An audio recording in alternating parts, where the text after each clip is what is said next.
Kenapa bapak-bapak itu tidak terlalu rajin ke ibadah-ibadah? Yang sudah rajin mantap ya, ini yang tidak biasa.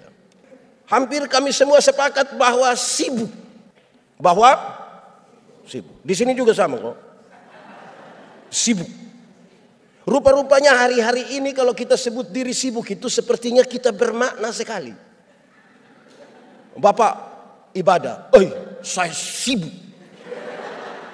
Kalau bicara sibuk itu sepertinya derajat naik sedikit, makanya lebih ekspresif. Saya sibuk. Nah, itu. Setelah semua hampir sepakat mau akhiri ini sharing, seorang bapak bilang, Pak Pendeta saya bicara sedikit. Oke, silakan. Dia bilang begini, Pak Pendeta, untuk sibuk saya juga sibuk Pak Pendeta. Saya punya perusahaan 6. Salah satu tempat usaha kami baru akan ditutup kira-kira 9:30 malam. Tapi kenapa saya terima jadi majelis jemaat? Kenapa saya rajin ikut persekutuan kaum bapak? Kenapa saya harus antar saya punya anak-anak ke sekolah? Saya kasih panas mobil, kasih tinggal barang 1-2 menit. Saya harus baca firman 1-2 ayat biar anak-anak dengar dulu baru kami jalan. Kami penasaran, kami menunggu sebenarnya alasan apa. Dan dia jawab begini, kenapa saya lakukan itu?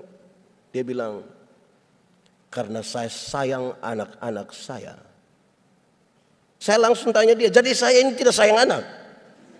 Hanya bapak sendiri sayang anak, kami tidak? Dia bilang, Pak Pendeta minta maaf, saya baca Alkitab.